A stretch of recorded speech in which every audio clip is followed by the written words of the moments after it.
Untuk menambahkan lagi perasaan dan debaran kita masuk ke dalam bulan Ramadan, dan saya pun sangat faham tuan-tuan pun dah tak sabar nak menanti Ramadan.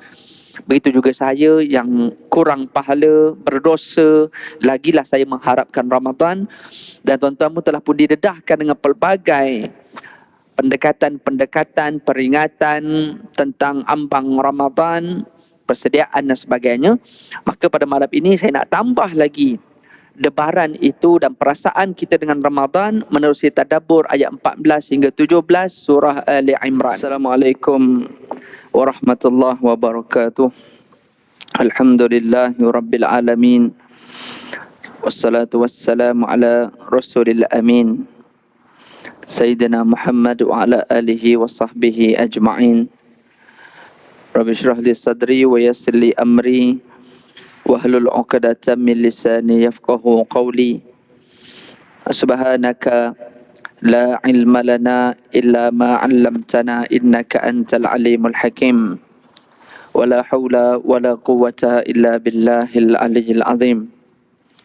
Allahumma adkhilna mudkhala sidqin wa akhrijna mukhraja sidqin waj'alna min ladunka sultanan nasira. Allahumma arinal haqqa haqqan warzuqna ittiba'ah wa arinal batila batila warzuqna ijtinabah. Wa sallallahu ala sayyidina Muhammad wa ala alihi wa sahbihi ajma'in. Walhamdulillahi rabbil alamin. Al-Fatihah. A'udzu billahi minasy syaithanir rajim. Bismillahirrahmanirrahim. Alhamdulillahi rabbil alamin. Ar-Rahmanir Rahim. Maliki yaumiddin. Iyyaka na'budu wa iyyaka nasta'in. Ihdinas siratal mustaqim. Siratal ladzina an'amta 'alaihim ghairil maghdubi 'alaihim waladdallin. Amin. A'udzu billahi minasy syaithanir rajim. زين للناس حب الشهوات من النساء والبنين والقناطير المقنطرة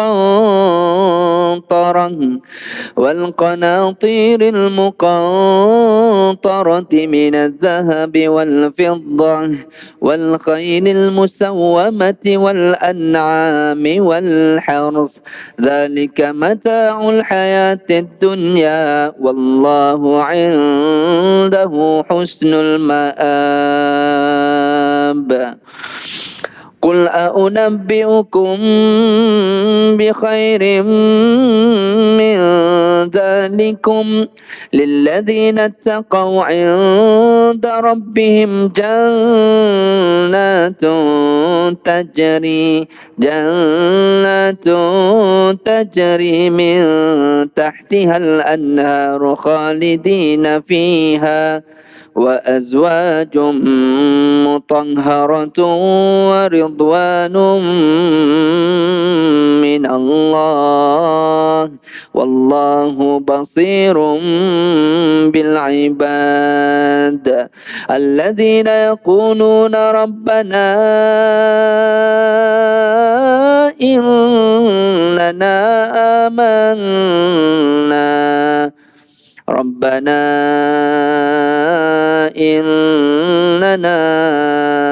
آمنا فاغفر لنا ذنوبنا وقنا عذاب النار. الصابرين والصادقين والقانتين والمنفقين والمستغفرين بالأسحار. صدق الله العظيم.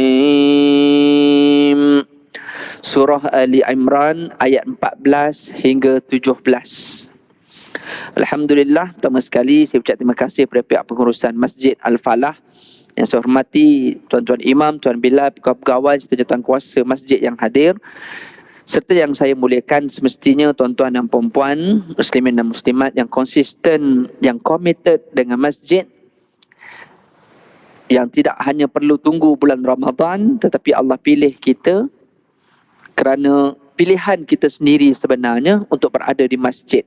Dan kita berharap kita menjadi di antara golongan yang 7 yang Allah sebut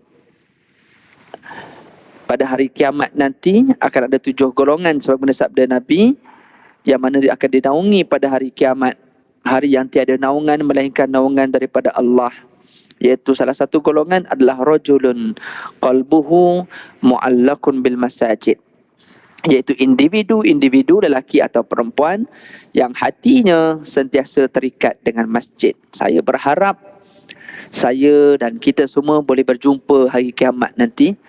Kita duduk dalam satu grup di padang mahsyar. Kita sangat berharap, ya, walaupun kita tahu dahsyatnya mahsyar itu, dan kita berharap ini lesen yang kita dah dapat ni, tiket kita kerana saya sanggup nak berulang alik masjid. Walaupun saya boleh lepak mall, saya boleh pergi tempat lain, saya boleh pergi, tapi waktu solat saya nak ada masjid.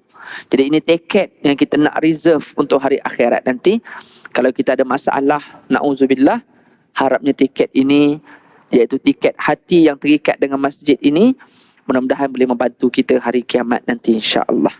Tuan-tuan dan puan-puan sekalian, untuk menambahkan lagi perasaan dan debaran kita masuk ke dalam bulan Ramadan, dan saya pun sangat faham tuan-tuan pun dah tak sabar nak menanti Ramadan. Begitu juga saya yang kurang pahala, berdosa, lagilah saya mengharapkan Ramadan.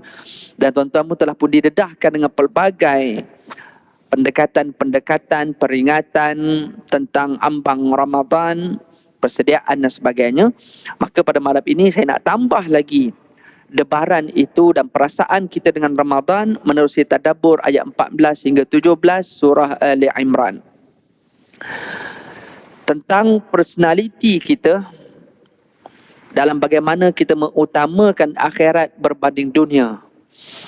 Bagaimana Ramadan itu satu simbolik supaya kita meninggalkan keduniaan kita, mengejar akhirat. Kerana dengan kita mengejar akhirat yang ada di sebalik Ramadan itu, insya-Allah kemuncaknya adalah kita boleh membina personality, attitude, karakter kita, peribadi kita, disebabkan kita yang mengutamakan akhirat berbanding dunia. Bila kita mengejar akhirat, sebagaimana biasa kita dengar, kita akan dapat dunia tu. Tetapi kalau kita mengejar dunia, akhirat akan pergi tinggalkan kita. Jadi bila kita bincang kejar Ramadan, tuan-tuan jangan bimbang pasal dunia tuan-tuan yang akan tertinggal. Tak, dunia tak akan tertinggal. Malah kesan Ramadan itulah yang akan bantu kita untuk survive dalam dunia ni sebelum akhirat. Jadi tuan-tuan dan puan-puan sekalian, kita ada beberapa hari sahaja lagi nak masuknya bulan Ramadan. Berkemungkinan dalam 3 atau 4 hari. Kalau betul, kalau kiraan hisap kita, kiraan daripada Jabatan Mufti yang setiap bulan mereka tengok anak bulan. Cuma tak famous lah tengok anak bulan pada bulan lain. Dia tengok anak bulan yang famous ni ketika nak tengok masuk Ramadan dengan nak tengok raya Aidilfitri dengan raya Aidiladha. Yang tu je orang kenal Jabatan Mufti ni ataupun ahli falak. Tapi sedangkan mereka tengok setiap bulan. Bila tengok kepada kiraan mereka dalam hisab, berkemungkinan besar 22 hari bulan 3, malam tu kita dah start satu Ramadan. Esoknya 23 hari bulan insya-Allah kita akan puasa. Kalau tengok dalam kalender lah. Bukanlah kita nak mendahului penyimpan Maha Besar, tapi ini perancangan. Kita kena ada perancangan. Jadi kita dah nampak dah kalau 22 malam, hari ni dah 19, 20, 21, 22. Kita ada 3 hari saja lagi. Malam ni pun dah nak habis dah. Esok dah 20. 3 hari saja. Bagi orang yang mengakui kesilapan dengan dosanya, dengan kekurangannya dan kurangnya persediaan, maka bila sebut 3 hari lagi sepatutnya dah kena berdebar lah. Sepatutnya. Saya dah ready ke belum? Debaran saya nak meninggalkan dunia saya yang 11 bulan ni. Yang tidur banyak, susah nak bangun subuh. Yang makan banyak, susah nak puasa. Yang duit banyak, susah nak sedekah. Yang bercakap banyak, susah nak Quran. Okey, salah ke semua ni Ustaz? Duit ni dunia. Salah ke? Tak salah. Tapi ni waktu untuk kita nak tinggal sikit. Yang keduniaan yang untuk kita guna ni. Sebab Ramadan, duit tu kita nak guna pada tempat lain. Bukan untuk kita. Salah ke saya bercakap banyak? Tak salah. Selagi tak mengumpat, tak fitnah. Tapi Ramadan kita nak bercakap banyak dengan Allah menerusi Quran. Salah ke saya tidur? Tak salah tidur. Tapi ni dunia yang kita kena tinggal dulu sekejap. Sebab Ramadan kita kena kurang tidur. Jadi debaran inilah yang akan terasa bagi kita yang belum bersedia, apatah lagi yang tak ready, yang tahu kesusahan, kepayahan dirinya, sepatutnya kena rasa berdebar ni. Dan kena minta doa banyak-banyak dengan Allah, dan kena banyak duduk bergaul dengan orang masjid, ahli ibadat, supaya kita dapat kekuatan aura itu. Lepas tu penting berulang ke masjid ni, insya-Allah kita akan dapat. Tuan-tuan sekalian, dalam ayat 14 yang saya baca awal tadi, nak cerita pasal dunia yang Allah bagi dekat kita. Allah sebab apa? Zujina linnasi hubbus syahawati minan nisa'i wal banina wal qanatiril muqantarati minaz zahabi wal fiddah wal khailil musawwamati wal an'ami wal hars. Allah kata dijadikan indah bagi pandangan manusia kecintaannya pada apa-apa yang diingini. Wanita, termasuklah lelaki, anak-anak, harta yang banyak, emas, perak, kuda-kuda yang terpilih, binatang-binatang ternak, sawah, ladang, apa saja kebendaan ni. Okey, siapa yang tak nak semua ni tuan-tuan Siapa yang tak nak? Benda-benda yang indah dalam dunia ni memang Allah sengaja buat supaya indah dekat kita. Supaya kita boleh survive dan seronok hidup dalam dunia. Kalau Allah tak beri semua benda ni, Allah itu zalim lah. Tapi Allah itu tidak zalim. Maka Allah beri semua perkara ni, dalam masa yang sama Allah ingatkan. Macam kita lah, sebagaimana kita ada anak, ada pasangan, kita suka gembirakan anak pasangan kita. Beli hadiah, beli baju baru, TV tak ada, kita beli TV. Nampak anak basikal dah buruk, kita beli basikal. Kita nak anak ni happy dengan hidup. Dia dalam masa yang sama, kita guide dia. Kita sebut sempadan dia, apa yang boleh buat, apa yang tak boleh buat, apa yang lebih utama. Okey, abah bagi laptop, tapi sampai pukul berapa saja boleh guna. Internet macam mana cara nak guna. Kita guide. Tapi kita nak dia happy juga. Allah apatah lagi, Allah beri lebih hebat daripada apa yang kita beri kepada pasangan kita, kepada rumah tangga anak-anak kita. Jadi Allah kata semua benda kecintaan kita kepada benda ini, hubbus syahawati minan nisa'i wal banin wal qanatiril muqantarati minaz zahabi wal fiddah, semua benda yang indah dekat dunia ini, Allah ingatkan kita semua ini adalah perhiasan ataupun kesenangan hidup di dunia. Wallahu indahu husnul ma'ab, tapi ingat di sisi Allah ada tempat kembali yang lebih baik daripada semua yang ada dalam dunia yang indah ini. Tak salah guna dunia ni, tapi ingat akhirat kena kejar lebih daripada dunia ni. Allah sangat pandai tuan-tuan. Kerana Allah tahu bukan semua manusia yang ada sifat macam Nabi ataupun macam wali, salafus salih, para salihin, bukan semua orang ada sifat itu.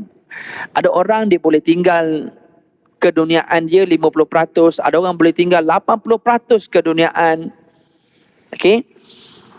Maka Allah tahu ni sifat-sifat manusia ni, Allah sangat tahu. Maka sebab itu Allah cuba bantu menerusi. Allah datangkan satu bulan yang namanya Ramadan, supaya orang-orang yang sifat-sifat yang susah nak tinggal dunia ni, harapnya inilah peluang untuk dia cuba untuk belajar tinggalkan dunia dan mengutamakan akhirat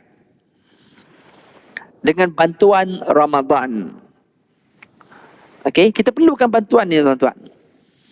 Sebab saya sangat yakin pengalaman saya secara peribadi dan juga pengalaman saya berjumpa dengan jemaah-jemaah masjid serata Malaysia dalam pelbagai siri kuliah dan menceramah, rata-rata majoritinya walaupun kita beramal soleh pada bulan lain, tetapi keupayaan kita untuk beramal lebih banyak, lebih fokus mesti dalam Ramadan.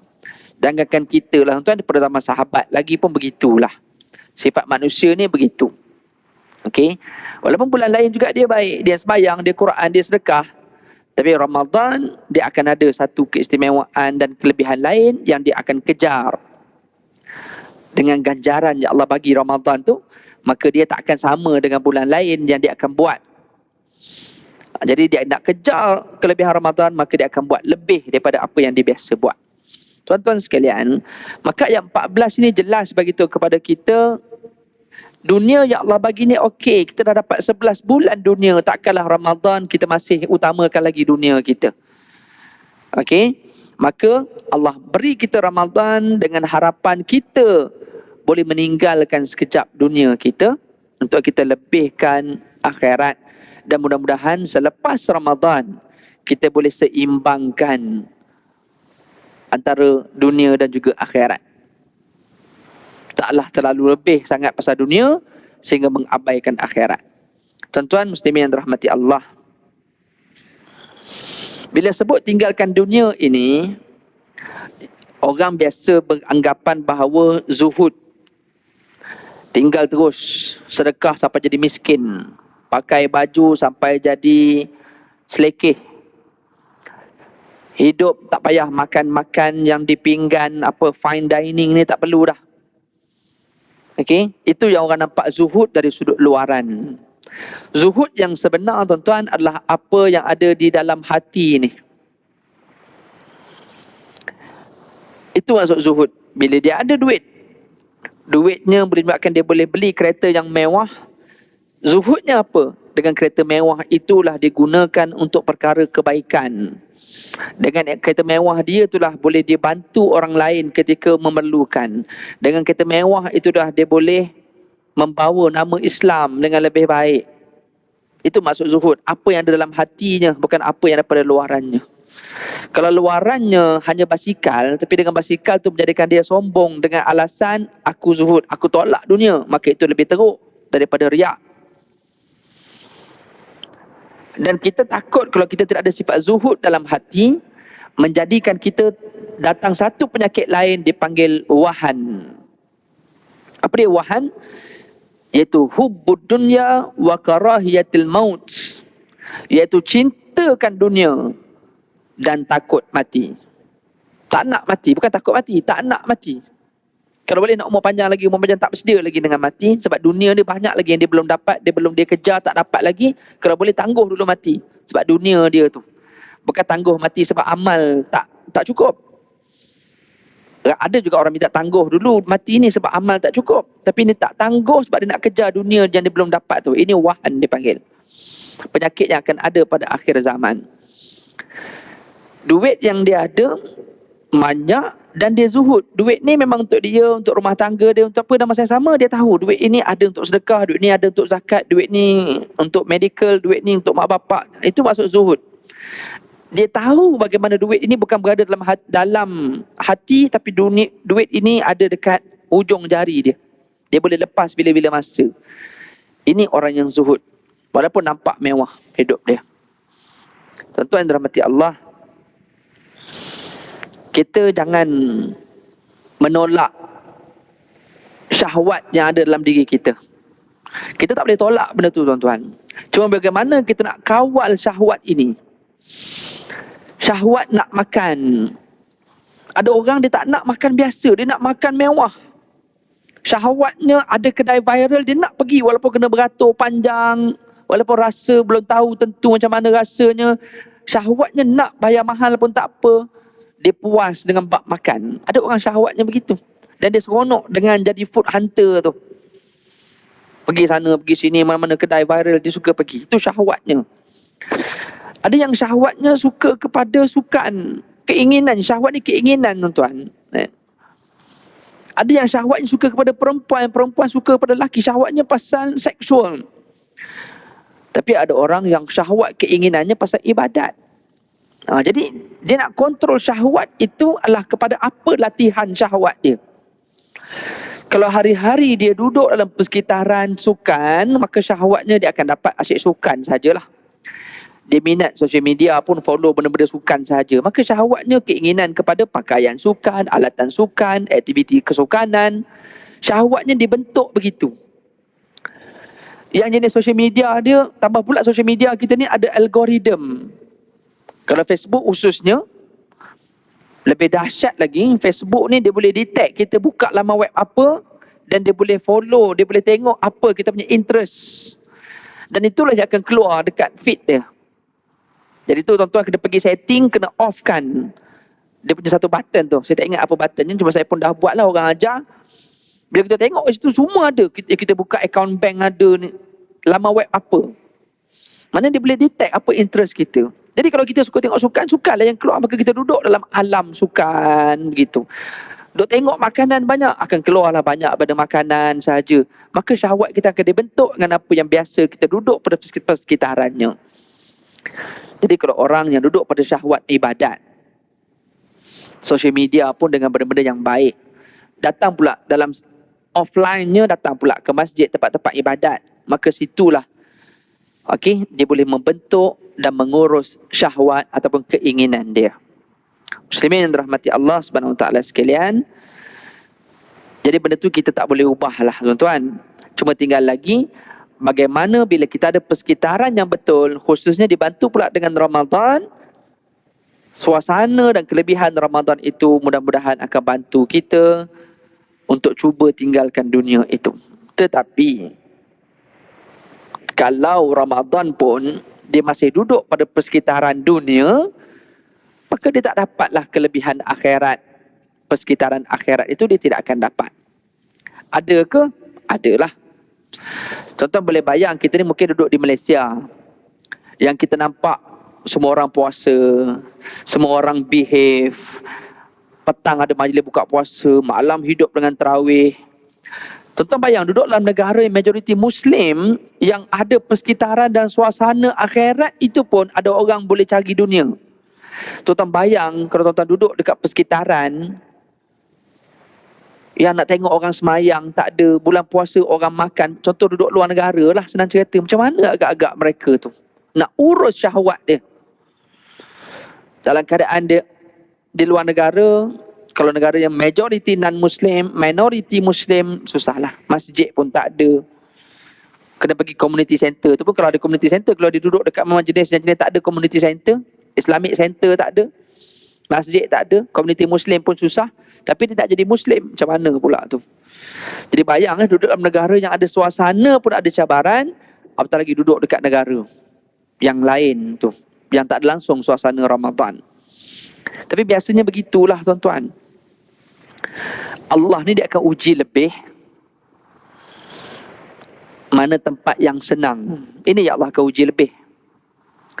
Senang nak dapat pahala banyak, dekat situlah ujian yang banyak. Tuan-tuan, duduk di Mekah, di Masjidil Haram, di Madinah tu tempat pahala banyak tuan-tuan. Satu sudut kita rasa untunglah dia setiap bulan boleh pergi. Belum tentu tuan-tuan, sebab ujiannya lebih besar daripada tuan-tuan duduk di USJ ni.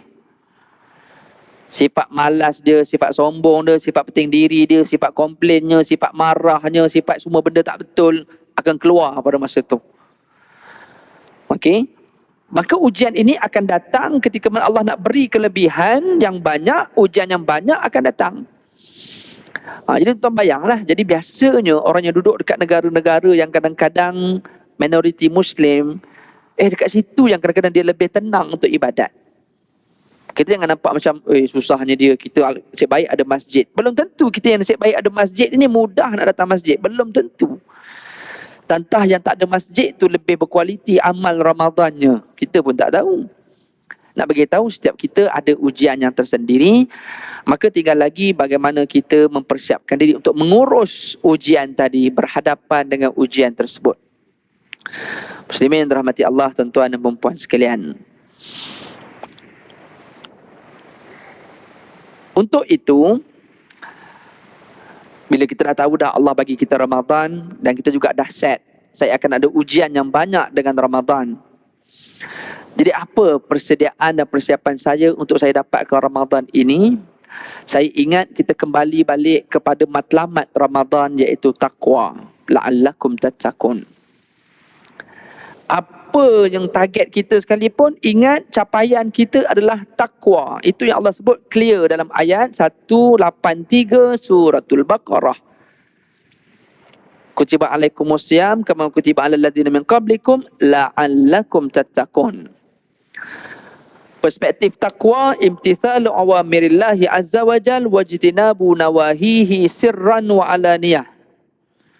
Takwa tu apa dia? Iaitu kita akan buat apa saja yang disuruh. Sama ada suruhan wajib atau suruhan sunat. Ada benda yang tak disuruh tapi dibenarkan buat. Itu harus. Ni kita kena beza ni.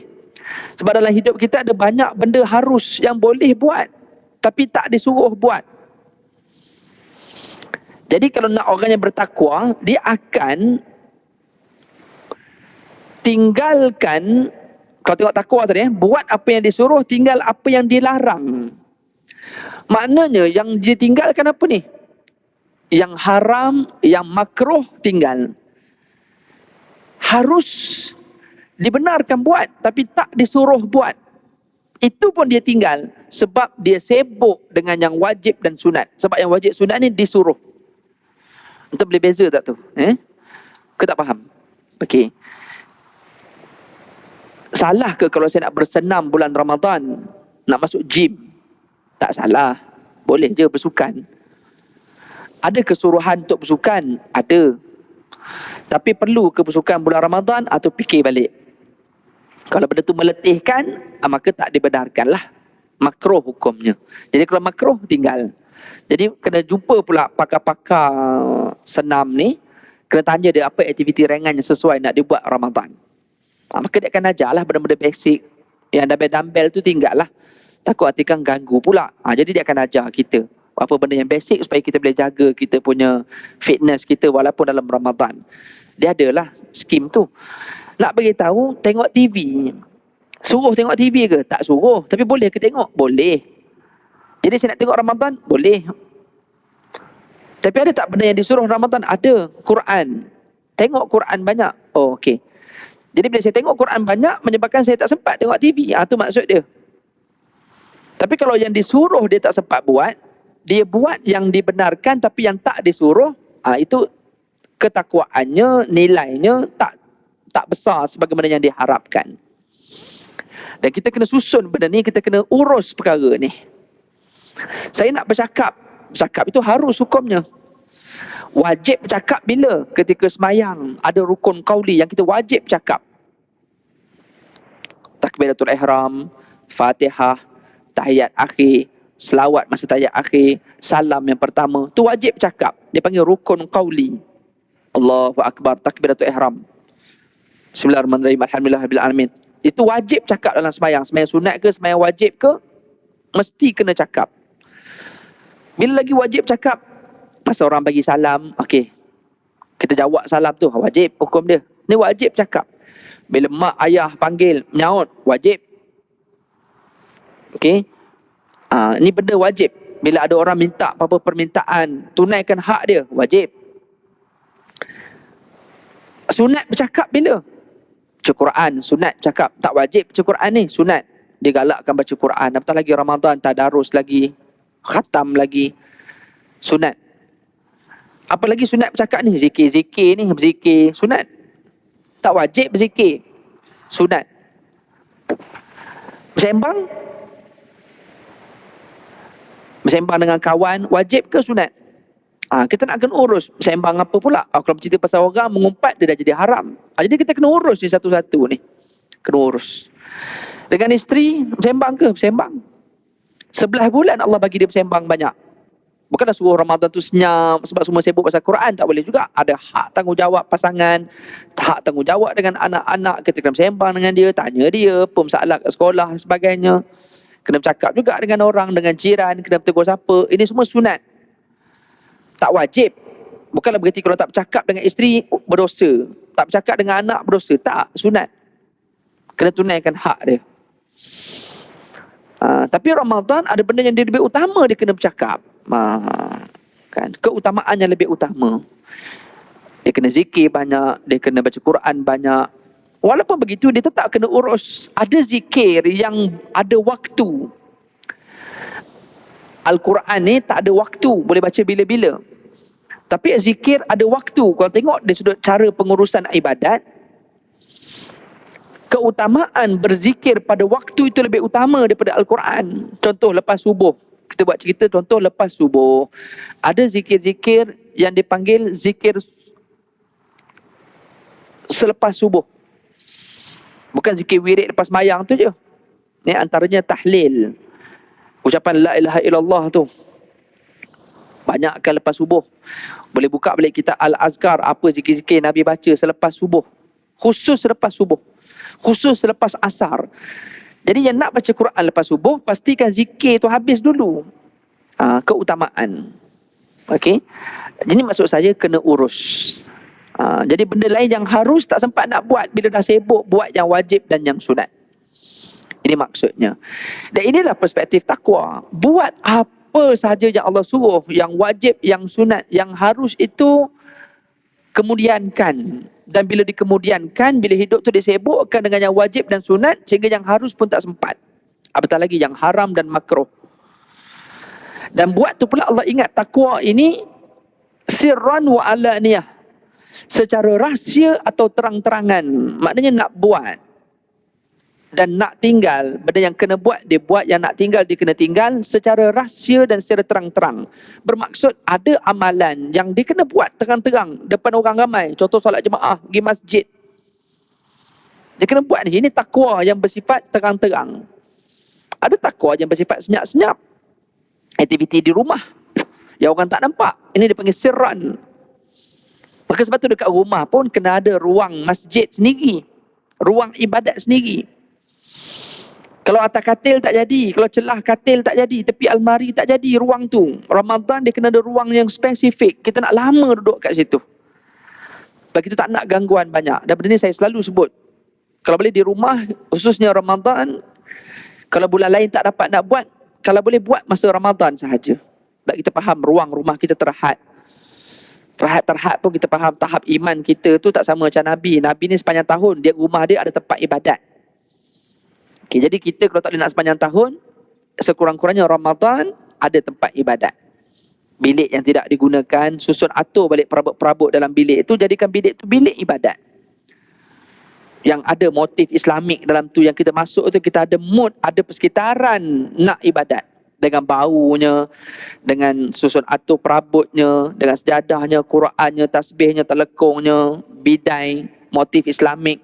Apa sajalah yang kita masuk, kita rasa nak buat ibadat. Kena susun benda tu di rumah. Khususnya Ramadan. Sebab nak bantu kita untuk beramal secara sir, secara rahsia.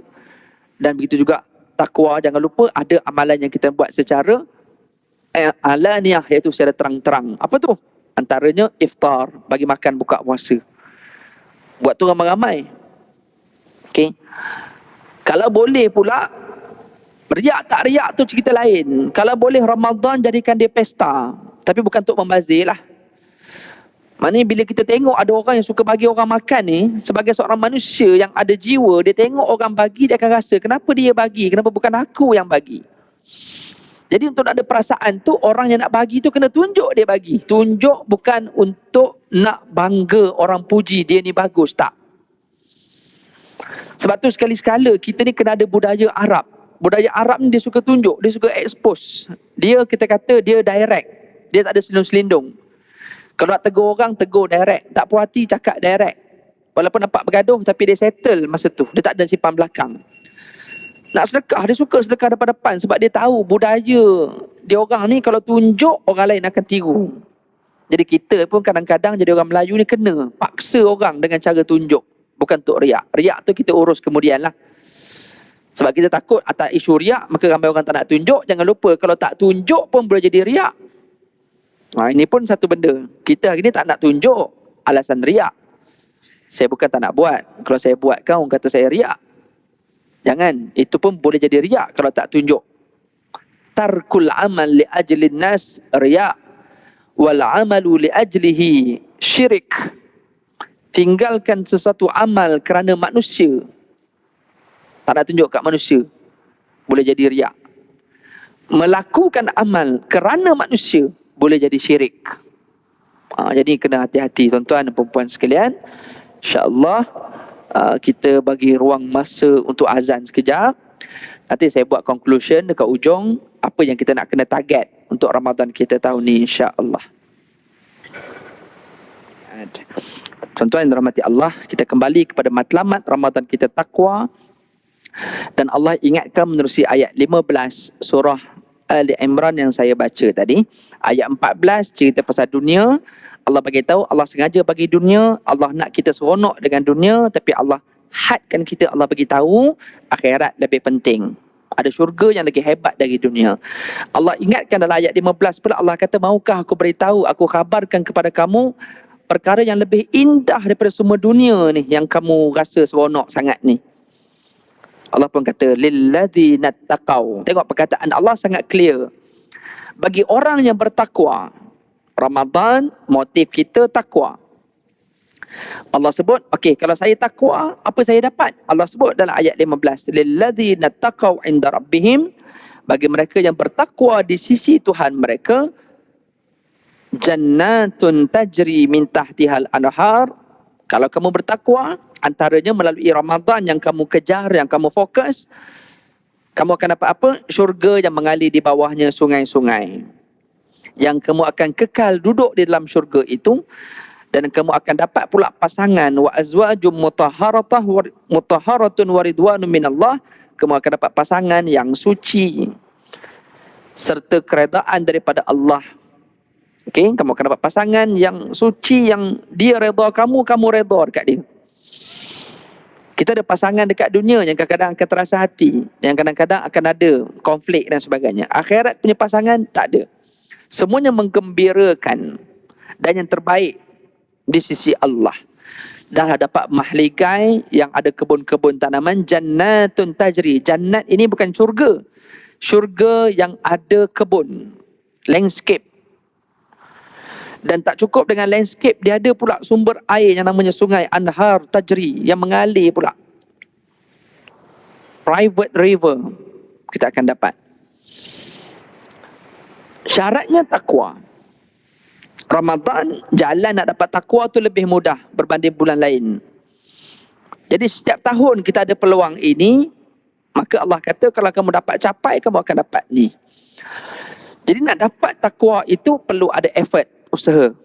Usahanya disebut dalam ayat 17. Ayat 16 bagi tahu tentang orang yang bertakwa, antaranya dia akan mengaku keimanannya pada Allah.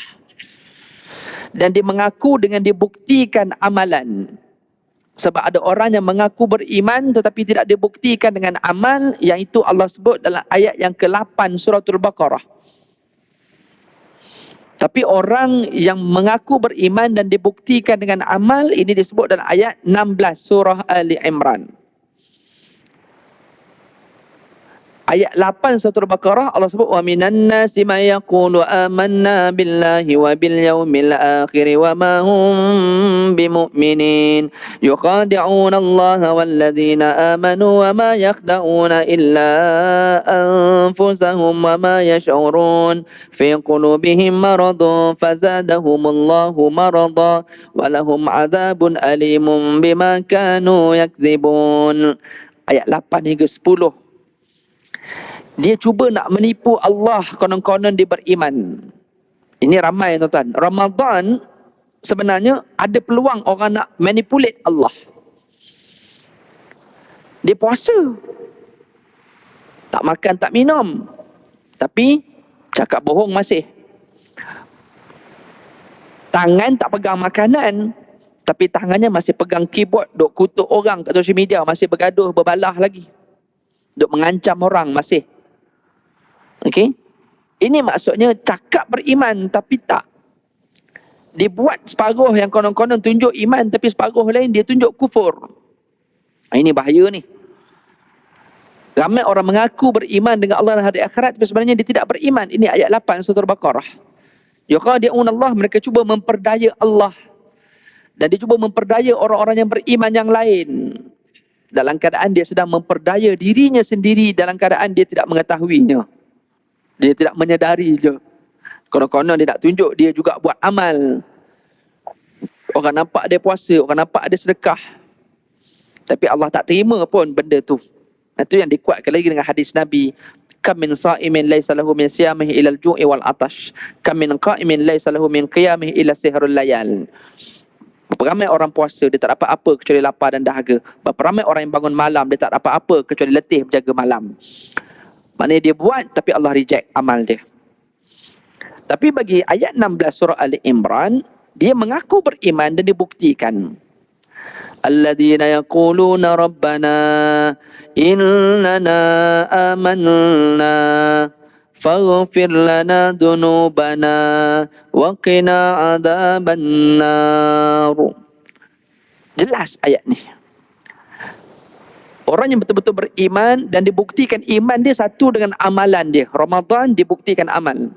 Semayang, fardu jaga, semayang sunat tak miss, Quran tak miss setiap hari, sedekah tak miss setiap hari, zikir tak miss setiap hari, solat malam dia tak tinggal, tarawih tak tinggal. Apa saja amal soleh yang ada dalam dunia ni, dia tak akan tinggal Ramadan. Bulan lain mungkinlah akan tinggal, sebab tak sempat dan sebagainya. Ramadan walaupun tak sempat, dia akan cari sampai sempat. Tak boleh banyak, sikit mesti buat. Mana dibuktikan amal. Dan tak cukup dengan tu, dia ambil kesempatan untuk minta ampun dan bebas daripada neraka. Tuan-tuan, bilakah permintaan yang nak minta ampun dan juga bebas neraka? Permintaan yang paling baik untuk minta ampun dan bebas neraka adalah Ramadan.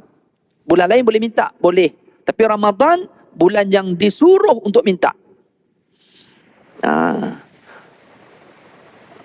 Okey, Allahumma innaka afuwun tuhibbul afwa fa'fu anni. Ini doa minta ampun. Ya Allah, Engkau Maha Pemaaf, Engkau suka memaafkan, maka ampun, maafkan aku ya Allah. Doa ni spesifik Nabi suruh minta, bukan sekadar Ramadan. Dalam Lailatul Qadar Nabi sebut dekat Aisyah, baca banyak-banyak doa minta ampun. Dalam masa yang sama, itqun minan nar, dalam hadis Nabi sebut wa akhiruhu itqun minan nar, bebas daripada neraka. Ini bukti tuan-tuan, kena buat amal yang boleh ampun dosa dan buat amal Ramadan yang boleh bebaskan daripada neraka. Tapi nak buat itu semua perlukan usaha. Usaha tu disebut dalam ayat yang ke-17. Tuan-tuan tengok ayat 17, ada 5 usaha yang kita kena capai target kita bulan Ramadan. Iaitu yang pertama, kena target aku nak jadi orang yang sabar betul dalam Ramadan. Ada 5 tuan-tuan ya. Yang pertama, as-sabirin. Sabar dalam taat, sabar dalam tinggal maksiat, sabar ketika diuji. Dia uji kesabaran, sama ada dengan ujian musibah, ujian orang samsing kat jalan raya, ujian dekat sosial media. Apa-apa ujian yang diuji, bukan sekadar ujian kena uji dengan banjir, dengan kebakaran saja, tak. Apa-apa ujian yang tidak menyenangkan, sabar. Bawa kereta jam teruk ni, sabar. Parking susah nak dapat, atau parking kita orang ambil, sabar.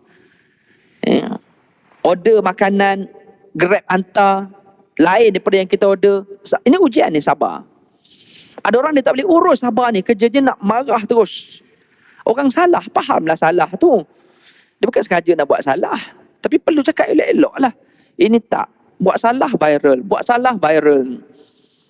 Mengamuk, dia tak boleh urus kesabaran dia. Dia beli kat bazar Ramadan, beli makanan tu basi, dia mengamuk, viral terus, burukkan sampai nak jatuhkan orang meniaga bazar Ramadan tu. Jangan macam tu, tak boleh.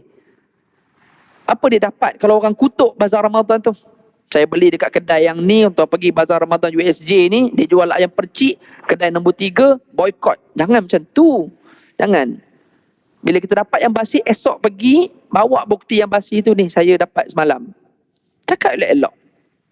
Ini mengurus sabar. Tapi orang dia tak boleh mengurus sabar ni. Okay, sabar dalam taat, sabar dalam tinggal maksiat, sabar ketika diuji benda yang dia tak suka. Sama ada musibah atau apa-apa ujian yang dia tidak suka. Itu nombor 1. Kena target Ramadan, aku nak kena kuat bab sabar ni. Sabar dalam taat, imam baca panjang, sabar. Sabar dalam tinggal maksiat, depan mata Ramadan ada peluang nak buat maksiat, tahan diri, sabar, tak nak buat. Nombor 2, ini effort kita. Nak buktikan ketakwaan kita dan keimanan kita, nak capai benda ni. Nombor 2, as-sadiqin. Latih jadi orang yang benar pada perkataan dan perbuatan. Apa yang kita cakap, make sure kita buat. Apa yang kita buat, make sure ikhlas. Sabar. Ramadan, kita boleh tipu. Depan orang tak makan, belakang-belakang kita boleh makan. Sebelum keluar pergi pejabat, kita makan dulu kenyang-kenyang. Kat pejabat tak payah makan sampai petang. Masuk je kereta, standby makan. Tinted, apa masalah? Kereta tinted. Tapi tak, sabar. Kau puasa ke? Puasa. Puasa tu betul-betul puasa. Ini as-sadiqin. Yang ketiga, al-qanitin. Jadi orang yang taat dan patuh. Maknanya segala ketaatan dalam Ramadan, macam saya sebut awal tadi, semua benda dalam dunia ni yang disuruh buat, kalau boleh dia tak nak tinggal dalam Ramadan. Ini peluang. Tak biasa semayang sunat, Ramadan semayang sunat. Qabliyah, ba'diyah. Letih ustaz, itu yang nak latih sabar tu, sabar dalam taat. Letih pun kena tahan. Malam tarawih, 8 ke 20. Boleh buat 8. Tapi kena taatnya pasal nak buat lebih. Sebab ada orang boleh buat lebih. Aku kena kejar supaya dapat lebih. Walaupun boleh je buat 8. Minimum. Tapi kenapa memilih yang minimum, tidak pilih yang maksimum? Itu maksudnya al-qanitin. Sedekah, sunat je sedekah. Boleh je sedekah. Tapi hari ni sedekah, esok tak sedekah. Hari ni sedekah, esok tak sedekah. Tapi tak, Ramadan hari-hari nak sedekah. Target, aku nak sedekah tang mana pula? Nak masuk duit dalam tabung utilities? Ataupun sedekah dekat mana bagi makan buka puasa? Kena target. Nak macam mana? Sedekah masuk dalam tabung untuk pembinaan masjid, itu ada bahagian kita dalam wakaf yang pahala berterusan walaupun sampai mati. Yang tu pun jangan tinggal juga. Tapi di masa yang sama ambil juga peluang untuk taat pada sedekah mana untuk nak bagi makan buka puasa. Sebab ada kelebihan lain pula bagi makan buka puasa. Jadi ni maksud jadi orang yang suka taat, suka patuh. Apa saja benda yang boleh buat. Jangan miss. Yang kena tinggal. Nombor 4, infak banyak. Al-munfikin. Ni juga ada kaitan dengan taat tadi. Antara ketaatan kita Ramadan, infak banyak. Okay, tolong target berapa ribu kita nak habis Ramadan ni. Tolong target. Minta maaf tuan-tuan. Jangan set dalam kepala berapa ratus saya nak habis. Tak. Pada saya tu tak adil lah. Okay. Sebab untuk dunia kita boleh habis ribu tuan-tuan. Jadi untuk Ramadan tolong target. At least minimum. Ini saya sekadar cakap je lah, tak paksa. Tapi kena ada time-nya kita kena paksa. Kalau kita letak dalam target, ya Allah aku nak minimum 1000 aku habis. Letak set target tu untuk Ramadan ini. Minimum siapa yang boleh buat minimum sehari 1000 itu lagi baik. Tapi at least sebulan 1000 takkan tak boleh. Sebab ada orang Ramadan minimum 100 pun tak boleh. Tapi bab lain dia boleh. Ini masalahnya. Okey. Tolong jaga. Sekali kalau beli nasi lemak tuan-tuan, kita beli nasi lemak dengan 1 lauk. Dia nasi lemak dengan 5 lauk dia boleh beli. Tapi kalau bab sedekah dia slow. Jadi tak boleh. Kita kena ada target Ramadan, biar setiap hari ada sedekah kita, dia kena target. Biar 1000, jangan ratus-ratus, jangan puluh-puluh Ramadan. Okay, ini peluang. Dan yang terakhir, yang kelima, iaitu al-mustaghfirina bil ashar. Istighfar pada waktu sahur. Tolong ingatkan rumah tangga kita, pasangan kita, anak-anak kita, sama ada sebelum makan sahur atau selepas makan sahur, tolong istighfar banyak-banyak. Makan sahur digalakkan untuk orang yang nak berpuasa esok. Istighfar digalakkan untuk semua orang, yang puasa ke tak puasa ke, istighfar. Ada orang yang tak boleh puasa. Jadi untuk apa nak makan sahur tu? Dapat kelebihan ke? Okay. Kelebihan bagi orang yang tak puasa adalah istighfar pada waktu sahur. Yang puasa apatah lagi lah, dia makan sahur pun dapat kelebihan, istighfar time sahur pun dapat kelebihan. Sahur adalah jenama waktu, bukan jenama makan. Jadi orang yang banyak minta ampun waktu sahur, itu waktu yang terbaik untuk dia minta ampun. Ditakdirkan pula waktu sahur tu waktu Lailatul Qadar pula lagi terbaik dia dapat. Jadi tuan-tuan, ini 5 usaha kita yang kita nak capai. Target kita supaya kita boleh dapat matlamat takwa menerusi Ramadan, dan lepas dah capai matlamat kita dah tahu dah reward dia apa dia menerusi ayat yang ke-15 tadi. Wallahu a'lam. Tuan-tuan tolong doakan saya supaya saya boleh dapat jadi kuat dan hebat macam tuan-tuan dalam beribadat, dan kita nak ibadat sama-sama, dan kita nak berlumba kali ni. Bila berlumba ni tuan-tuan, masing-masing kena tunjuk apa yang paling baik dia boleh buat. Bukan tunjuk untuk riak, tunjuk untuk cabar orang lain supaya orang lain juga boleh buat. Ini maksud berlumba-lumba. Kita kena guna perkataan Arab ni, fastabiqul khairat. Allah suruh, Allah guna perkataan fastabiqu, as-sabiqun as-sabiqun. Orang yang sentiasa mendahului, tuan-tuan. Jadi kita nak tahu dia mendahului kita ke tak, kita kena tengok dia. Kalau semua orang buat senyap-senyap, kita tak tahu siapa yang mendahului. Tapi bila kita tengok orang, kenapa dia lebih, kenapa aku kurang? Okey, aku tak boleh kalah. Okey, kita rasa nak keluar tapi dia tak keluar lagi. Kita jangan keluar lagi. Ini maksud dia. Macam itulah as-sabiqun. Kita kena tengok orang. Dan orang pula kena tunjuk yang terbaik dia boleh buat. Dan dia kena berlumba-lumba antara satu sama lain. InsyaAllah kita harap Allah terima kita untuk masuk Ramadan. Allah sihatkan kita dalam Ramadan. Dan Allah kuatkan kita untuk ibadat Ramadan. Allah ampunkan kita dalam Ramadan. Allah bebaskan kita daripada neraka dalam Ramadan. Allah terima doa-doa permohonan kita, apa-apalah doa-doa dunia dan akhirat kita dalam Ramadan. InsyaAllah. Semoga ini Ramadan yang terbaik kita, insya-Allah. Selamat berpuasa dan selamat menjalani ibadat Ramadan semua tuan-tuan dan puan-puan sekalian. Dan saya mohon maaf kesilapan, kekurangan saya. Sebab kita nak masuk Ramadan ni, hati kena bersih.